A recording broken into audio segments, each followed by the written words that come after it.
Going on, guys? Wired an external pressure switch for my 24 volt.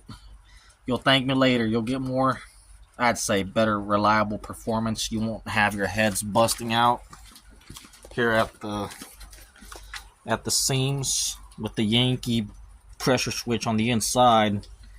Got rid of the sensor, the leak detector, and works pretty good.